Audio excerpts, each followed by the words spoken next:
জগতে আনন্দ সমাচার, বলো জগতে আনন্দ। হবে হবে রে পাপীর উদ্ধার, হবে হবে রে পাপীর উদ্ধার, হবে হবে রে পাপীর উদ্ধার। হবে হবে রে পাপীর উদ্ধার, বলো জগতে আনন্দ সমাচার, বলো জগতে আনন্দ। দেখো জ্ঞানের চোখেতে বিধির বিধান মতে, দেখো জ্ঞানের চোখেতে বিধির বিধান মতে, খ্রিস্ট যিশু জন্মিলেন এই ধরাতে, খ্রিস্ট যিশু জন্মিলেন এই ধরাতে।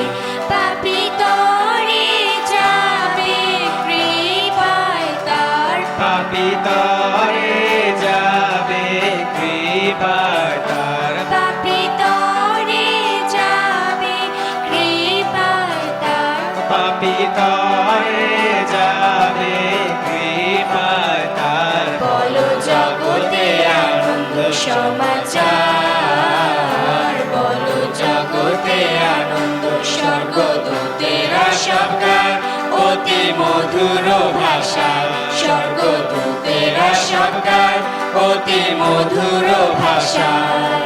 শান্তি প্রীতি মানবেতে হোক ধরায়, শান্তি প্রীতি মানবেতে হোক ধরায়।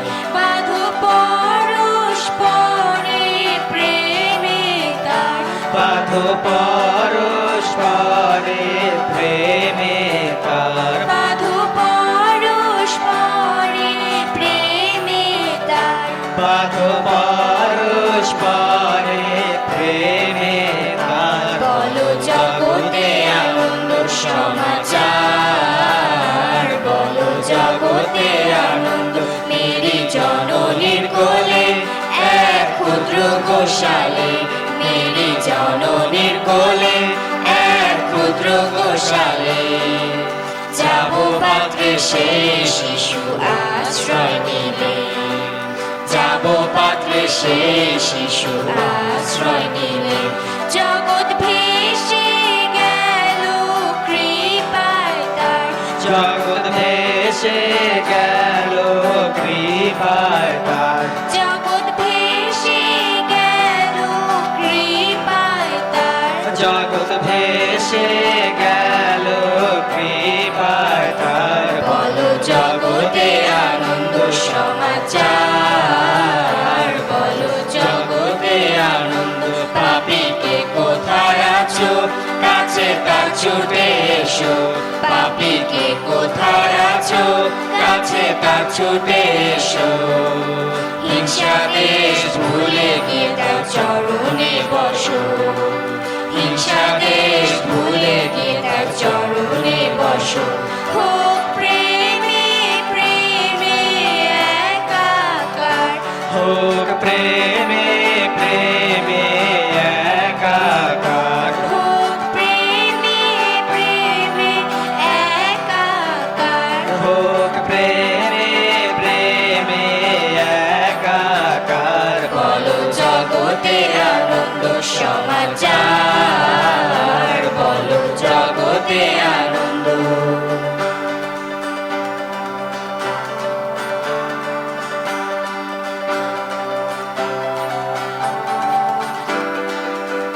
বলো জগতে আনন্দ সমাচার, বলো জগতে আনন্দ। হবে হবে রে পাপীর উদ্ধার, হবে হবে রে পাপীর উদ্ধার, পাপী তরে যাবে কৃপায় তার। পাপী তরে যাবে কৃপায় তার, বাধো পরস্পরে প্রেমে তার, বাধো পরস্পরে প্রেমে তার। জগৎ ভেসে গেল কৃপায় তার। জগৎ ভেসে গেল কৃপায় তার, হোক প্রেমে প্রেমে একাকার, হোক প্রেমে প্রেমে একাকার, বলো জগতে আনন্দ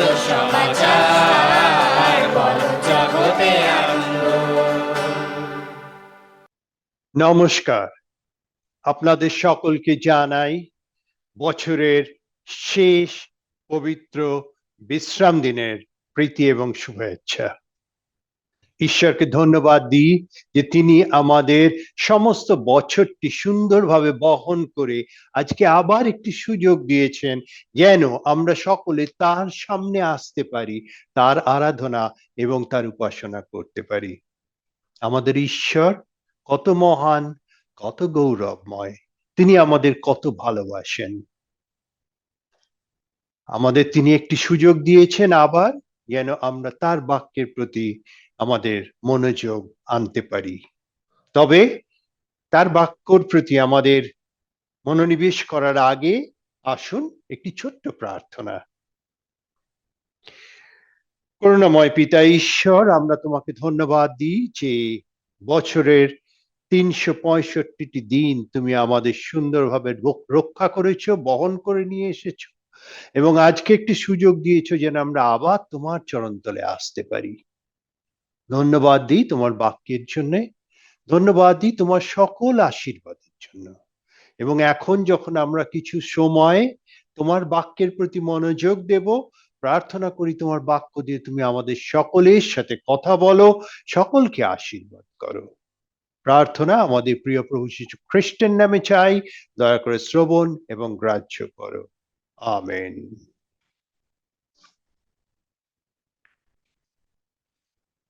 বছরের আজ শেষ দিন, 2022-এর আজ শেষ দিন। 2023 দরজার চৌকাঠের উপরে দাঁড়িয়ে আছে।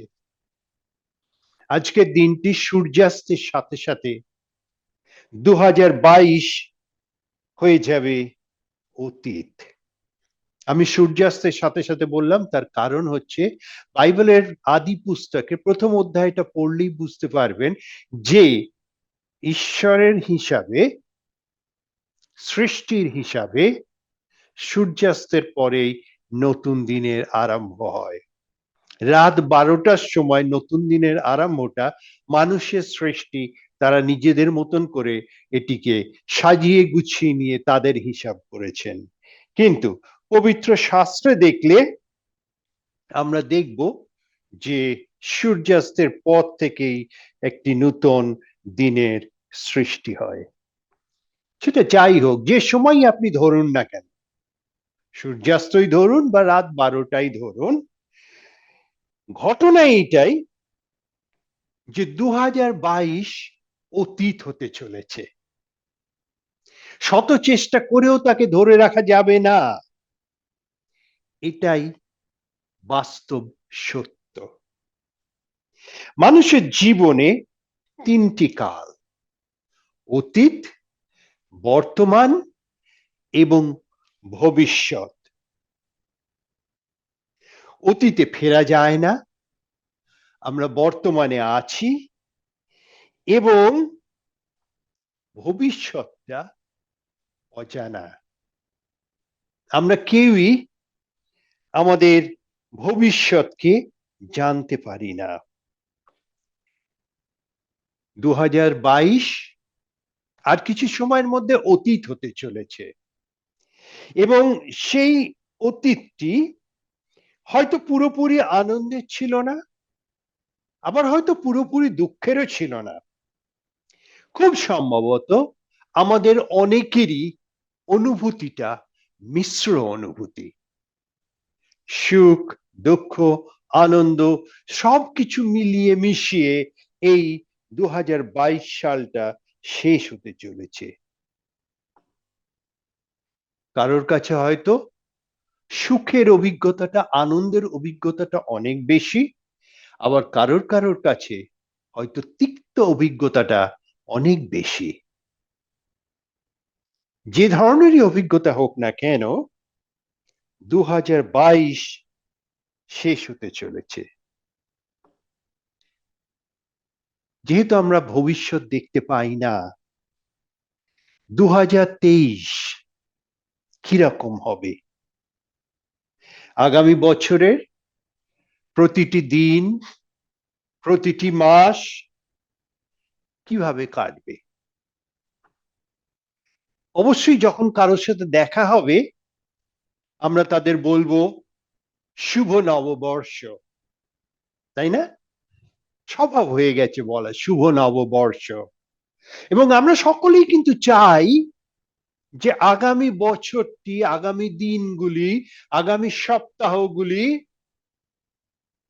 প্রতিটি মুহূর্ত যেন সত্যি শুভ হয়। আমি দেখেছি অনেকেই হাতে যখন খবর কাগজ পান তারা প্রথমেই কাগজটি খুলে রাশিফলের পাতায় যান এবং তারা চেষ্টা করেন তাদের সেই রাশিফলটা দেখতে, কিভাবে দিনটি যাবে। তার কারণ হচ্ছে দিনের যে কোনো মুহূর্তেই দাঁড়িয়ে আমরা কিন্তু দিনের পরবর্তী মুহূর্তগুলো সম্বন্ধে একটা ধারণা করতে পারি, কিন্তু নিশ্চিতভাবে বলতে পারি না যে এটাই ঘটতে চলেছে। তার কারণ হচ্ছে আমাদের ভবিষ্যৎ আমাদের কাছে অজানা, এবং তাই রাশিফলের পাতায় চোখ রেখে অনেকেই সেই অজানা ভবিষ্যৎকে জানবার একটি অদ্যম প্রচেষ্টা রাখেন। এবং যেহেতু ভবিষ্যৎ আমাদের অজানা, মনের মধ্যে একটি প্রশ্ন থেকে যায়, কি হবে, কিভাবে কাটবে এই দিনগুলি? পবিত্র শাস্ত্র আমাদের এই প্রশ্নের উত্তর দেয়। 2023 আমাদের সকলের কিরকম যাবে তার উত্তর খুঁজতে আমি আপনাদের নিয়ে যেতে চাই পবিত্র শাস্ত্রের যিশায় ভাববাদী পুস্তকের 46 অধ্যায়ে 3 এবং 4 পদ। যিশায় ভাববাদী পুস্তকের 46 অধ্যায় 3 এবং 4 পদ আমি আপনাদের পড়ে শোনাচ্ছি। সেখানে সদাপ্রভু বলছেন, হে যাকবের কুল, হে ইসরায়েল কুলের সমস্ত অবশিষ্টাংশ, আমার কথা শুনো। গর্ভ হইতে আমি তোমাদিগকে বহন করিয়া আসিতেছি, মাতার উদর হইতে তোমাদিগকে বহন করিয়া আসিতেছি, আর তোমাদের বৃদ্ধ বয়স পর্যন্ত আমি যে সেই থাকিব, পক্ষকে সওয়া পর্যন্ত আমি তুলিয়া বহন করিব, আমি নির্মাণ করিয়াছি, আমি বহন করিব, হ্যাঁ আমি তুলিয়া বহন করিব, রক্ষা করিব। সদাপ্রভু এখানে যাকবের কুল এবং ইসরায়েল কুলের সমস্ত অবশিষ্টাংশকে তার আশ্বাস বাণী শোনাতে চাইছেন। এবার আপনি হয়তো আমাকে প্রশ্ন করবেন যে এটা তো যাকবের কুল বা ইসরায়েল কুলের সমস্ত অবশিষ্টাংশকে সদাপ্রভু তার আশ্বাস বাণী দিচ্ছেন, তাতে আমার আপনার কি? আমরা তো কেউ যাকবের কুল নই। তাই এখানে প্রথমেই আপনাদের বলে রাখি, যাকব আব্রাহামের সন্তান ছিলেন। কেমন?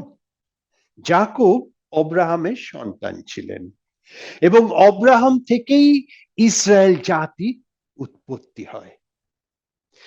সদাপ্রভু চেয়েছিলেন এই ইসরায়েল জাতিকে পৃথিবীর সামনে রেখে তাদের দেখাতে যে সদাপ্রভুর মনোনীত মানুষরা কি রকম হতে পারে, কি রকম হওয়া উচিত তাদের। এবং কেবলমাত্র জন্মভিত্তিক জাতিগত পরিচিতি নয়, কিন্তু তিনি পৃথিবীর সমস্ত মানুষকেই আব্রাহামের সন্তান রূপে দেখতে চেয়েছেন। আমি আপনাদের পড়ে শোনাতে চাই গালাতীয়দের প্রতি সাধু পৌলের পত্রের 3 অধ্যায়ে 26 থেকে 29 পদ। 26 থেকে 29 পদ। এই কথা সেখানে লেখা আছে, কেননা তোমরা সকলে খ্রিস্ট যিশুতে বিশ্বাস দ্বারা ঈশ্বরের পুত্র হইয়াছ। কি হয়েছে? আমরা সকলে যারা প্রভু যীশু খ্রিস্টতে বিশ্বাস রেখেছি, আমরা সকলে ঈশ্বরের সন্তান রূপে পরিচিত হয়েছি। কারণ তোমরা যত লোক খ্রিস্টের উদ্দেশ্যে বাপ্তাইজিত হইয়াছ, সকলে খ্রিস্টকে পরিধান করিয়াছ। অর্থাৎ আমরা যারা আমাদের জীবনে প্রভু যীশু খ্রিস্টকে বাপ্তিস্মের মধ্যে দিয়ে স্বীকার করেছি, আমাদের প্রত্যেকের জীবনে প্রভু যীশু খ্রিস্ট আছেন। যিহুদি কি গ্রিক আর হইতে পারে না, দাস কি স্বাধীন আর হইতে পারে না, নর ও নারী আর হইতে পারে না, কেননা খ্রিস্ট যিশুতে তোমরা সকলেই এক। অর্থাৎ জন্মগতভাবে ইহুদি জাতি বা ইসরায়েল জাতির সঙ্গে আমাদের কোনো পার্থক্য নেই। আমরা যারা জন্মগতভাবে ইসরায়েল জাতিগত নই, আমাদের সাথে তাদের কোনো পার্থক্য নেই। পরের পদটি আরো গুরুত্বপূর্ণ, সেখানে এই কথা লেখা আছে, আর তোমরা যদি খ্রিস্টের হও তবে সুতরাং অব্রাহামের বংশ। আবার পড়ি, তোমরা যদি খ্রিস্টের হও তবে সুতরাং অব্রাহামের বংশ। প্রতিজ্ঞানুসারে দায়াধিকারী। অর্থাৎ আমরা যারা প্রভু যীশু খ্রিস্টকে আমাদের জীবনে গ্রহণ করেছি, আমরাও অব্রাহামের সন্তান। শারীরিকভাবে নই, কিন্তু আধ্যাত্মিকভাবে আমরাও অব্রাহামের সন্তান, সেই মনোনীত ইসরায়েল জাতি। আমি আবার বলি, জাতিগতভাবে নয়, জন্মগতভাবে নয়, আধ্যাত্মিকভাবে আমরাও ইসরায়েল জাতি, ঈশ্বরের মনোনীত সেই জাতি। সুতরাং এই যে বাক্যটি আমি যিশায়া ভাববাদীর থেকে পড়েছি, যেখানে সদাপ্রভু বলছেন, হে যাকবের কুল, হে ইসরায়েল কুলের সমস্ত অবশিষ্টাংশ, আমার কথা শুনো। তার মানে সদাপ্রভু কেবলমাত্র জাতিগত জন্মগত ভাবে ইসরায়েলের সন্তানদেরই বলছেন না, তিনি বলছেন যারা আধ্যাত্মিক ভাবে ইসরায়েল জাতি, যারা আধ্যাত্মিক ভাবে অব্রাহামের সন্তান। অর্থাৎ সোজা ভাষায় বলতে গেলে যারা ঈশ্বরকে গ্রহণ করেছেন এবং ঈশ্বরের মনোনীত সন্তান, তাদের প্রতি ঈশ্বরের এই বাক্য। এবারে এই বাক্যটাকে আমরা যদি একটু ভালো করে লক্ষ্য করি, 3 এবং 4 পদ, ওই দুটি পদকে আমরা যদি একটু ভালো করে লক্ষ্য করি, তাহলে আমরা দেখব যে এখানে ঈশ্বর আমাদের জীবনের অতীত, বর্তমান এবং ভবিষ্যৎ তিনটি সময়ের কথাই বলেছেন। অতীত, বর্তমান এবং ভবিষ্যৎ তিনটি সময়ের কথাই বলেছেন। কিভাবে? প্রথমে তিনি বলেছেন, গর্ভ হইতে আমি তোমাদিগকে বহন করিয়া আসিতেছি। সেটাকে আরো একটু জোর দিয়ে বলার জন্যে পুনর্বার সেটাকে বলা হয়েছে যে মাতার উদর হইতে তোমাদিগকে বহন করিয়া আসিতেছি। অর্থাৎ আমরা যখন আমাদের মার গর্ভে ছিলাম, তখন থেকে ঈশ্বর আমাদের জানেন, তখন থেকে তিনি আমাদের বহন করেছেন। আমরা কেউ আমাদের নিজেদেরকে জন্মাতে দেখিনি, তাই না? জন্মের পরে ধীরে ধীরে আমাদের জ্ঞান হয়েছে, আমরা অনেক কিছু বুঝতে শিখেছি, অনেক কিছু শিখেছি, অনেক কিছু জেনেছি, কিন্তু জন্ম মুহূর্তটা আমরা কেউ দেখিনি, কেউ জানি না। সেটা আমাদের অতীত, সেটা আমাদের অতীত। এবং দেখুন, ঈশ্বর বলছেন যে তিনি সেই অতীতেও আমাদের সঙ্গে ছিলেন এবং আমাদের তিনি বহন করে নিয়ে চলেছেন। এখানে একটা গল্পের কথা মনে পড়ে গেল। হয়তো আপনারা অনেকেই এই গল্পটি শুনেছেন, অনেকের বাড়িতে আমি দেখেছি এই গল্পটি ছোটভাবে সুন্দর করে একটা ফ্রেমে বাঁধানো, দেয়ালে টাঙানো আছে। সুতরাং আমার গল্পটি শুনে হয়তো আপনাদের মনে হবে যে এটি তো অত্যন্ত পরিচিত গল্প, তবুও আমি একবার সেটি আমাদের সকলকে মনে করিয়ে দিতে চাই। একবার একটি মানুষ, সে স্বপ্ন দেখছিল। সে স্বপ্নে দেখলো যে সমুদ্রের ধারে বালির ওপর দিয়ে সে এবং সদাপ্রভু হেঁটে চলেছে। এবার যদি সমুদ্রের ধারে বালির উপর দিয়ে আপনাদের হাঁটবার অভিজ্ঞতা থাকে, তাহলে দেখবেন যে যখনই আপনি পা ফেলছেন, আপনার প্রতিটি পদক্ষেপের সাথে সাথে বালির উপরে আপনার পায়ের ছাপ পড়ছে।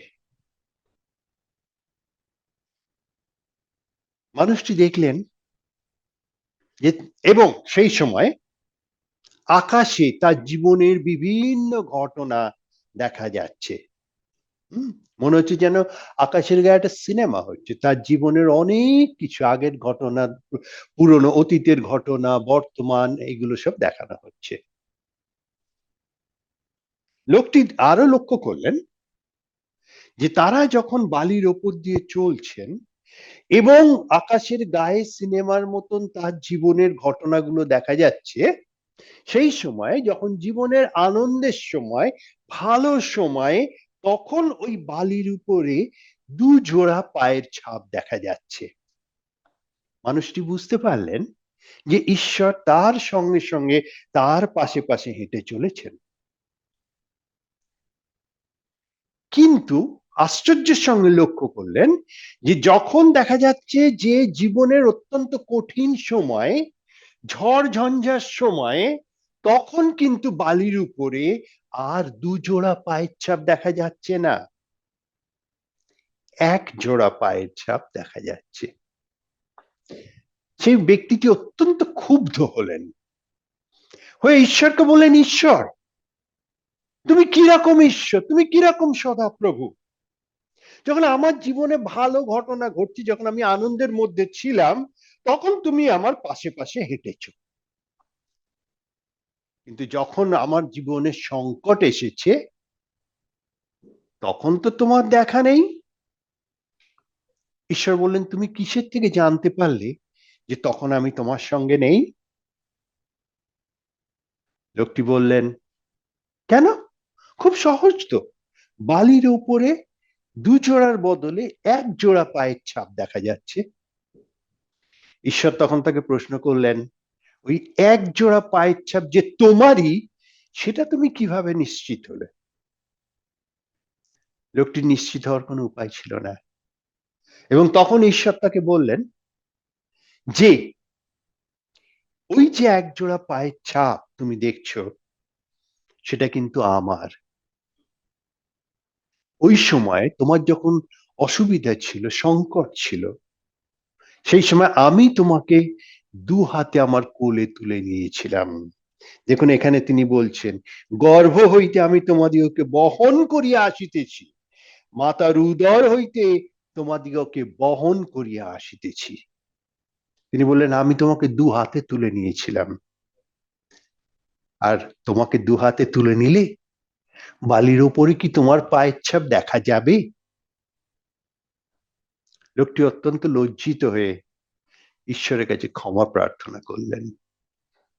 আমাদের সদাপ্রভু, আমাদের ঈশ্বর এই রকমই অতীত থেকে, এই পৃথিবীর আলো দেখার আগের থেকেই তিনি আমাদের সঙ্গে আছেন, আমাদের বহন করে নিয়ে চলেছেন। এবারে আসি বর্তমানে, সামান্য কয়েকটা পরিসংখ্যান দিই আপনাদের, কেমন? এই পৃথিবীর 2022 সালে 10টি মহা দুর্যোগের খবর যদি আমরা নিই, তাহলে আমরা দেখব এশিয়া এবং আফ্রিকা মহাদেশের হাজার হাজার মানুষ মারা গেছেন প্রাকৃতিক দুর্যোগে। কোথাও খরা, কোথাও বন্যা, কোথাও অগ্ন্যুৎপাত বা এই জাতীয় কোনো প্রাকৃতিক দুর্যোগে হাজার হাজার মানুষ প্রাণ হারিয়েছেন। আফ্রিকা এবং এশিয়ার কথা ছেড়ে দিন, আসুন আমরা দেখি আমাদের নিজেদের দেশ ভারতবর্ষের দিকে তাকিয়ে। সেখানে আমরা দেখব যে জানুয়ারি মাসের প্রথম থেকে 1 তারিখ থেকে সেপ্টেম্বর মাসের 30 তারিখের মধ্যে কমপক্ষে আমি বলছি 2775 জন মানুষ মারা গেছেন প্রাকৃতিক দুর্যোগে। 18 লক্ষ হেক্টর আবাদি জমি নষ্ট হয়েছে, 4,16,667টি, দুটো একটি নয়, 4,16,667টি বাড়ি নষ্ট হয়েছে এবং 70,000-এরও বেশি গবাদি পশু মারা গেছে। এটি কেবলমাত্র একটি লিখিত পরিসংখ্যান, এর বাইরে কিন্তু অলিখিত সংখ্যাটা অনেক বেশি। হাজারে হাজারে মানুষ যখন প্রাকৃতিক দুর্যোগে মারা গেছেন, আজ আমরা আমাদের ফোন বা ল্যাপটপ বা অন্য কোনো যান্ত্রিক মাধ্যমের মধ্যে দিয়েও ঈশ্বরের উপাসনা করতে পারছি। এটা কিন্তু কোনো সাধারণ ঘটনা নয়, একমাত্র সদাপ্রভু যদি আমাদের বহন না করেন তাহলে এটা হতে পারে না। আমাদের এই যে বর্তমানটা, যেখানে আমরা জীবিত আছি, এই পৃথিবীর আলো বাতাস এবং অন্যান্য সমস্ত কিছুকে উপভোগ করছি, সেটা কোনো সাধারণ ঘটনা নয়, কিন্তু সদাপ্রভুর আশীর্বাদ, তিনি আমাদের বহন করে নিয়ে চলেছেন, আমাদের সুরক্ষা দিচ্ছেন। এইবার আসুন ভবিষ্যতে যাই। আপনাদের অনেকেরই চুল হয়তো আমার মতন সাদা নয়, কারোর বেশি, কারোর কম, আবার অনেকের একদমই কোনো সাদা চুল নেই। তবে ভাববেন না যে সারা জীবন আপনার সাদা চুল, কালো চুল ওই রকম কালোই থাকবে। ভবিষ্যতে কিন্তু সেগুলো সাদা হতে পারে। আমার মাথাতেও একসময় প্রচুর কালো চুল ছিল। আজ শুধু যে সাদা চুল তাই নয়, একটু ভেতর দিকে দেখলে দেখবেন সেখানে চুলই নেই।